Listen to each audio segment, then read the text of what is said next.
What's up, y'all? It's your girl, Dr. Nina, and today I was in the mood to talk about dating. I mean, that's always fun, right? I did a video a few months back on this, saw your comments, and thought we should dive deeper into the 7 dating mistakes that I made in the past that you don't have to, including red flags, sex, love, and a little bit of story time. This also builds on another video I did on TMI dating advice I wish I knew earlier. And we had some great discussion on that, and I've linked that down below for you all. Look, it took me some time to get it together. First off, I started dating late in the game, and I was a little bit hard-headed, but we learned quick that a hard head makes a soft. But thank God for redemption and therapy. So I want to offer some tough love, but also some kindness. And some of you all wrote me about the current relationship that I'm in after you heard my podcast episode where he appeared, as well as the manifestation video I did, where I actually articulated the things that I wanted in a man and the things that I ended up getting. The things that people believe that we shouldn't have, including things like the bare minimum of being single, spiritually balanced, family oriented, never married, financially stable, physically fit, and much more. Truly my equal across the board. God has blessed, but I had to start doing things differently in order to get to my expectations. I couldn't expect more than I was giving out. But something I wanted to make clear is what dating is and is not. Dating means that you're going on dates, actively getting out there, meeting new people, and spending time with them. Dating someone means that you're seeing someone specific, and that's with purpose and on a regular basis. The difference between dating, having fun, or hanging out is intention. Dating is not exclusivity until it's been established. And y'all know I want to hear from you. So down below in the comments, I want to hear some of your stories. Let us know some tips that you have, as well as some things that have been working for you and some things you wish you had learned earlier as well. Now, all items I discussed can be found down below in that good old information section. Let's get into it.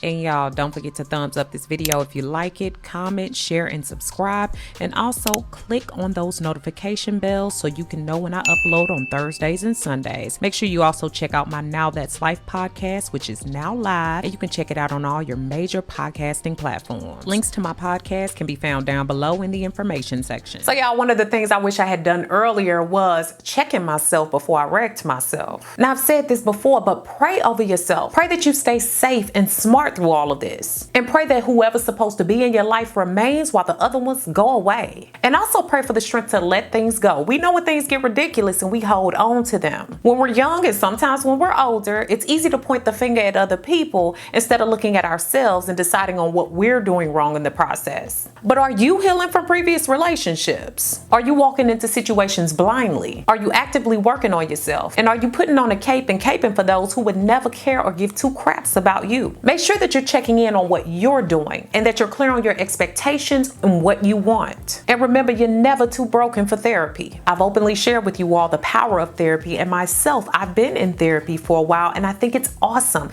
It's great before, during, and after the dating experience. So some things that I worked on that maybe could help you, but there could be other things you need to work on as well, included some of this. I was so quick to cut people off when it wasn't warranted. And I'm not saying that there's not situations where people don't need to go. We be knowing when people have overstayed their welcome and when we've been around too long as well. However, there were situations where I would cut people off for breathing wrong, sneezing too loud, coughing too much. At the same time, I really was realizing that there were some other deeply rooted difficulties that I was having that was related to that. Not only was I very prideful, but also in connection to being adopted. Not that I had abandonment issues per se, but I think the way that I thought about things was abandoned before being abandoned. And I didn't want to continue to do that. And I experienced a short period, might I add, of being the fix-it shop. I was wanting to take on the deeply rooted issues of others and help to fix their burdens. That ain't your job. I also had to face that there was a time when I wasn't really invested in real personal development.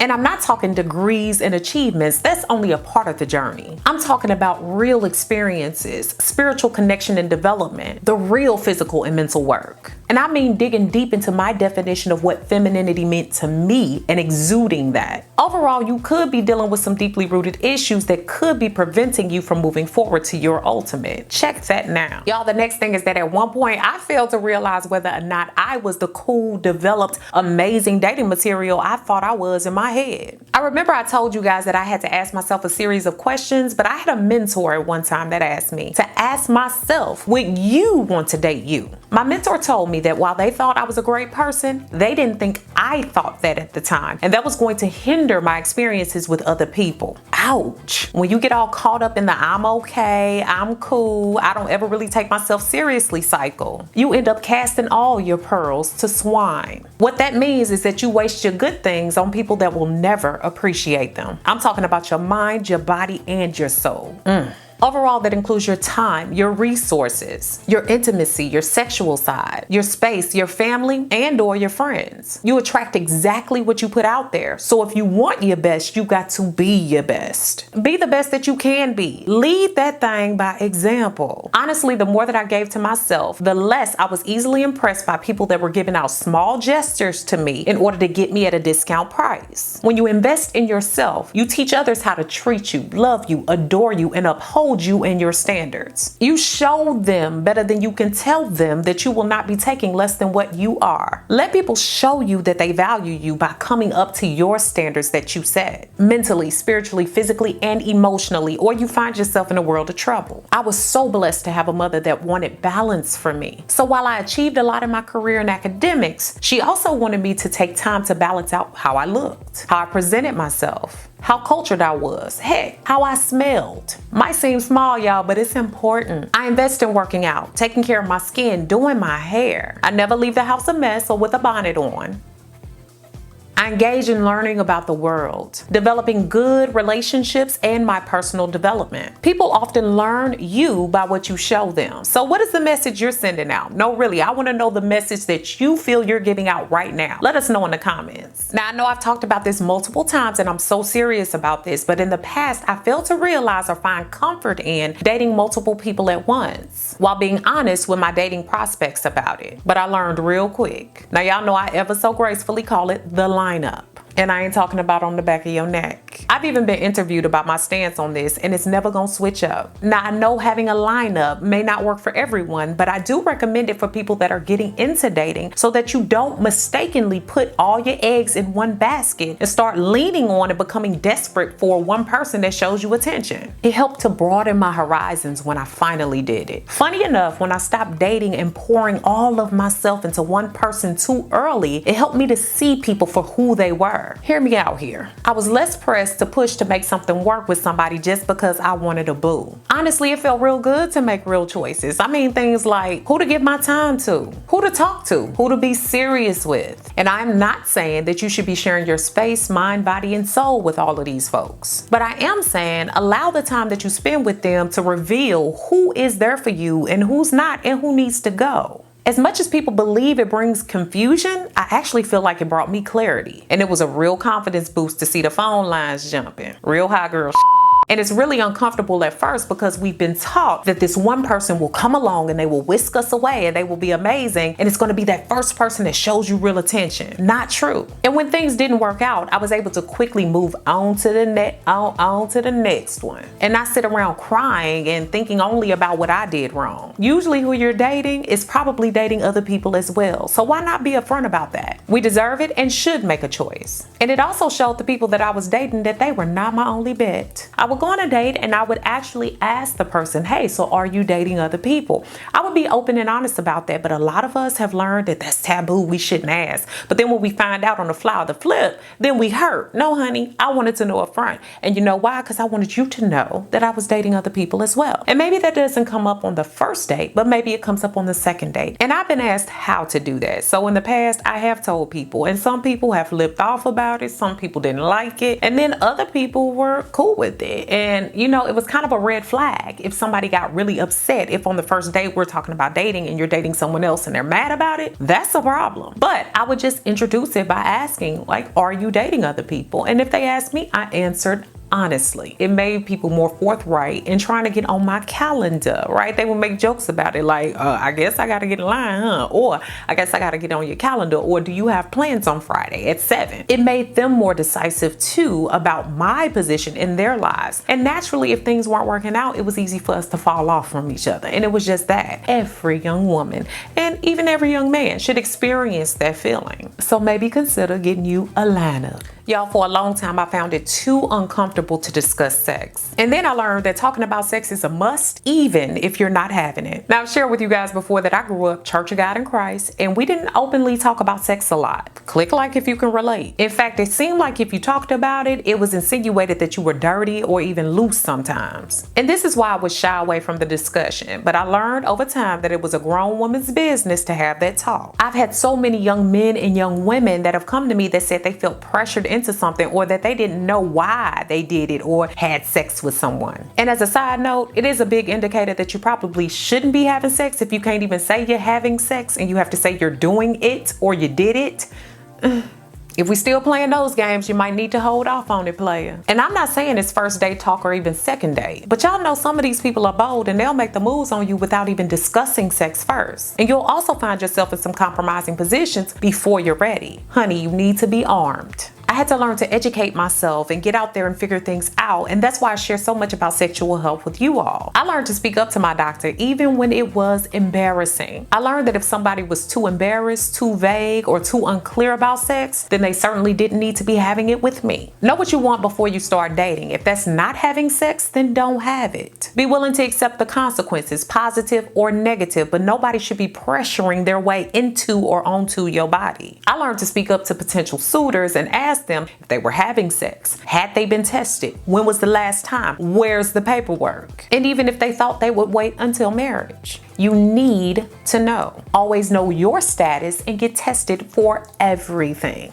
Not only is this good to just know, but it builds confidence and self-assurance in what you have to offer, what's there or not there. Y'all, the next thing is that I didn't always spend time investing in and knowing my worth, but once I did, I stopped giving out discounts. I feel like sometimes I wasted a lot of valuable time spending time with those that didn't deserve my time or that I didn't even want to be around. But I wasn't really clear on who and what I was and what I possessed, so a lot of that was my very own fault. I can remember a relationship I told you guys about before where I was cheated on very badly. But when I thought back on the situation, I mean, this person always treated me just okay. There was some bare minimum love going on, as well as some signs that there was some things missing. I had to learn that wasting my time was based on my own feelings of feeling less than or not worthy, meaning that I had feelings of lower value. But when you know your worth, you're going to avoid relationships that leave you with unnecessary baggage. And this stuff can take years to work through, even when you didn't even have to have that experience. When that ex of mine cheated on me,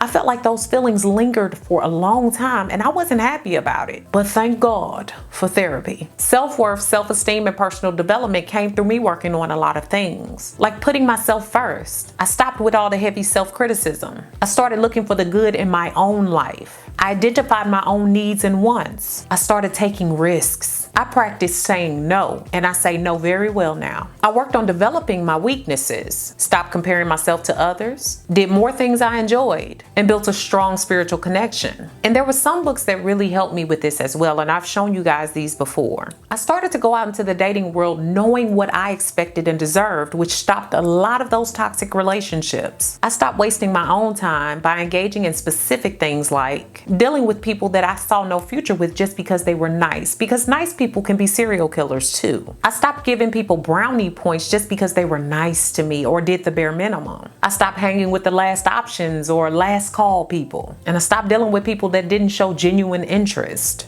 I also got rid of people that didn't initiate or didn't return text and phone calls and didn't prioritize my time. And I stopped dealing with the people that I was just super physically attracted to and nothing else. All of the cuteness fades away fast when people start bringing trouble into your life. I stopped dealing with the people I didn't see myself introducing to the people I love, like my friends and family. And I really cut off the people who didn't treat me like I was worthy of the things that I wanted. And this gave me better results and welcomed what I wanted and also deserved. The next thing is that I really failed to define the type of mate that I wanted. We think it's super silly to write down the things that we want or expect from someone, but it's really important to hold yourself accountable. And that's what it helps with. When I wrote down the things that I wanted from someone in my life, there were 11 key factors. And I say this all the time, and I will never read that whole list to you guys, but I started getting results. That list reminded me that I deserved to get everything I wanted in this life from the person that was going to be the icing on the cake that was already made. It also reminded me what I had to make sure that I gave in order to have an equal mate. It also helped me to remind myself of what I was not settling for. When you write out things that keep you more accountable, it makes sure that you stay on track and that you're less lost. And now I really do go back to this list and smile, because I thought it was kind of silly to write all of that out, but y'all, actually it did me some good. Because when I go back to it, I'm able to see what I thought about, what I actually put a plan of action into,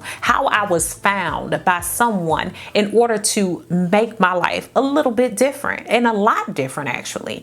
And not only that, to have someone that I'm proud of. And y'all, honestly, I go back to this list and I smile. I smile with gratitude because I can see that the things that I wrote out were also ingrained in my mind. They make me aware of what I'm giving in this relationship, but what I'm being given to, what's being given back to me, right?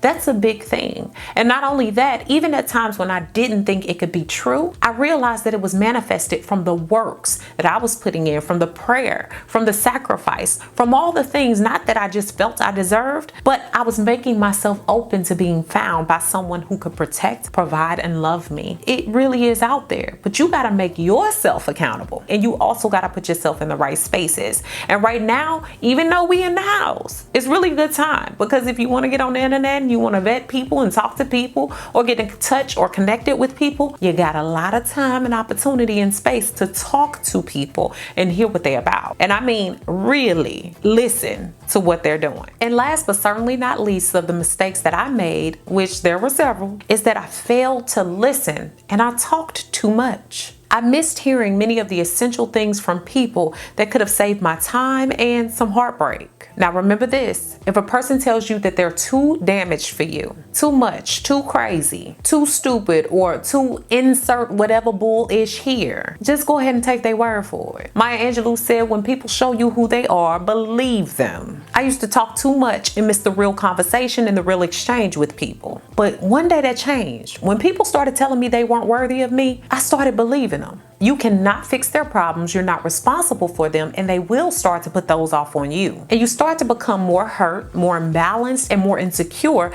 because you're going backwards, and you're also allowing their problems to become your own, and you can't solve them. And honestly, I found out that it's probably just a way for them to sit out and basically tell you that they're not interested or that they didn't want to be with you in the first place. And I'm gonna end with this piece of story, but basically I had an ex that was a high-powered attorney. Now, mind you, we were friends first, and I thought very highly of this person. But the more and more we went into a more romantic relationship, the more I realized that this person had insecurities that they were not saving themselves from. I ended up breaking that off because they would end up hurting me in different ways, various ways that were unnecessary. Like basically, in the end of it all, even as we were able to speak later on in life, it was one of those things where they felt that they would never be able to give me the things that I deserved in life. Now, mind you, I'm looking at this person like they're great, they're excellent, they're accomplished, they're achieved, but they feel bad about themselves. And guess what? All of that was coming out in the wash. It was coming out on me, not just because they were this high-powered person that had all these wonderful things going on for them.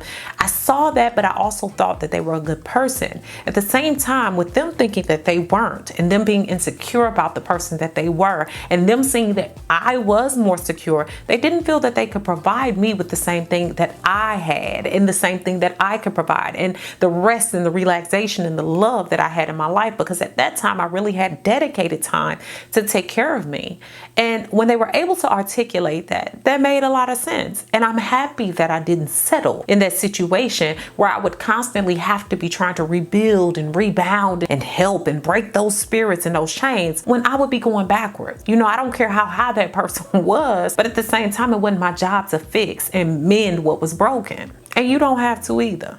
So y'all, I had a lot of fun talking about these things, and I always do. And if there's anything you all want me to talk about more about, you know, when it comes to this, please let me know. But make sure that you comment, share this video with someone who can use it, and subscribe, because we don't want us out here making these same mistakes when we don't have to. I did that so you don't have to. Thanks so much for watching, guys. Beautiful Brown Baby Doll. Peace. Special thanks to Jason Bowie of Trinity Media Solutions for co-producing and filming today's video. His information can be found down below in the information section. Thanks so much for all the love and support over on my new website. If you haven't already, go ahead and check it out and join me for new ways to interact with me, giveaways and prizes, weekly emails, as well as my free 8-day supernatural video course, which is free when you sign up.